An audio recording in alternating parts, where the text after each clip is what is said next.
Hey everyone, it's me, MTG Legos and Gaming, and welcome to finally the part 2 of Star Wars Jedi Academy custom minifigures. So if you remember from the first one, I created custom minifigures from the book Jedi Academy, all three of them. I got to a couple, and that was like 2 years ago, and in those 2 years I haven't done the second part, and so I'm going to do that right now. And I'm going to start off with a redesign of Pasha, which is Ron's best friend. So I'm using Obi-Wan's robes here. This Obi-Wan torso and leg printing is from the General Grievous's bike set. And so I have his blue lightsaber here, and I used Cyborg's smiling face to give Pasha, the younger look, as well as the hair from Mordo from the Doctor Strange set. So I think this went pretty well. The original, he had War Machine's head, and that looked way too old, way too adultish is what I mean by old, and so this one gives him the younger look that he was meant to have. I didn't have this head when I did Pasha originally. Next we have Cyrus. He is like one of the bullies of Ron and a couple other kids at the school, the Jedi Academy.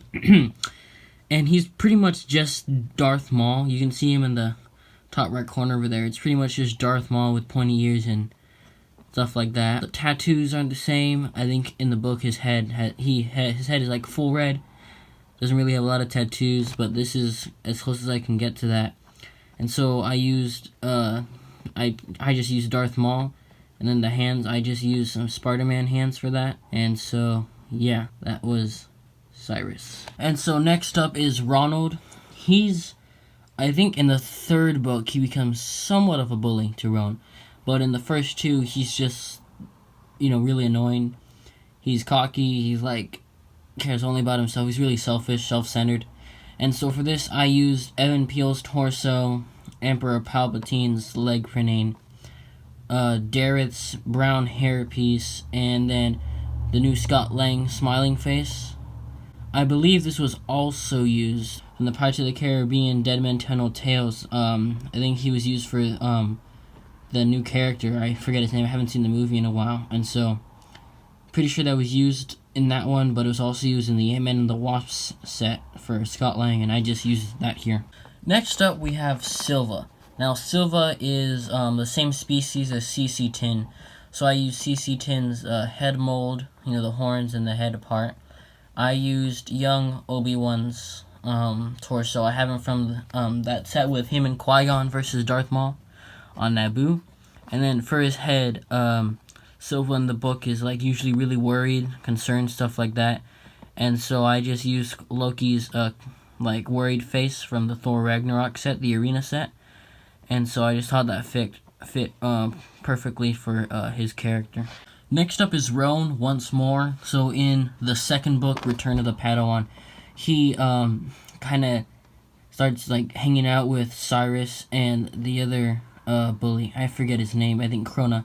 And so they give him black robes just like them, and so he kind of becomes kind of like them, but not as bad. And so he wears the same black robes, but he doesn't change his hair. So it's just Ezra Bridger's head, just like I used with the first Roan. Same hairpiece, but now he's on this black robe because that's what he has in the book. Next is Kit Mum. Now she is a Wookiee, and she is the PE teacher. So for this, I couldn't really get red on her without using clay, and it probably wouldn't look that well with clay or as well designed. So I used red leg printing and arm printing, and so I just used a Wookiee headpiece to make Kit Mum because she is a Wookiee, and then she has she's the PE teacher, gym teacher. That's why she has the red clothing there. Next up is Lily. So this one is a little bit complicated. So in the third and final book, The Phantom Bully, she she transfers from another Jedi Academy school to the one in Coruscant. And so I used Obi-Wan's torso, young Obi-Wan again. And so in the book, her skin color is orange and she has pointy ears. For the hair, I would have used Legolas hair because that would have fit perfectly because it already comes with the elf pointy ears. But I don't have Legolas, unfortunately, so the closest thing I could use was Lloyd's hair from the Lego Ninjago movie. And the closest thing I get to orange would be yellow, and so I used a wild style headpiece and then yellow hands, because that's the closest I can get to orange. And next up is Mrs. Pilton. She is the math and history teacher, and she is the same species as Evan Peel, or Even Peel, sorry. So I used the Obi-Wan torso and leg pitting once again, Evan Peel's head mold, and then Alan Grant from Jurassic World. Miss Pilton has some sort of she has a smile that's specifically drawn, and the minifigure that best matched that was Alan Grant's minifigure, so that's what I used for her smile here. And so, last but not least, we have Crona. So he is one of the main villains for Realm throughout all 3 books. Cyrus is one of them, but he kind of changes his ways. Crona, however, stays pretty much the exact same. He was probably one of the difficult ones in sense of figuring out how to make him, because in the book he has the top half of his head is horns, and the bottom half is the back of his head is hair. So it's from the 80s, the business in the front, party in the back type deal. And I didn't have a mold, and I don't think Lego has made a mold that looks anything like that, and I had to improvise somehow, and the closest thing I could think of was Bucky's hairpiece, and then for that smile of his, it's just Loki's maniacal smile. Once again, Obi-Wan's torso. So this one was pretty difficult to come up with a little bit because of the hair. That's really the only reason. The head, I came up with it pretty quickly, but the hair was the most difficult part of figuring out what to use for it.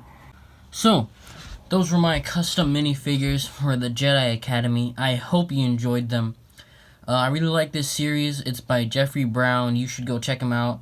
His books, he makes some really good books. These may be centered towards younger audiences, but they're still pretty enjoyable in my opinion. I think you should definitely read them. They're probably at Barnes & Nobles. They're Scholastic, I believe, so if you're at school, any book fairs you might have, they might be there, I don't know. So, yeah, just check out the books. They're really good. Maybe you'll understand the minifigures I made a lot better. So do that, and I'll see you all next time. Bye.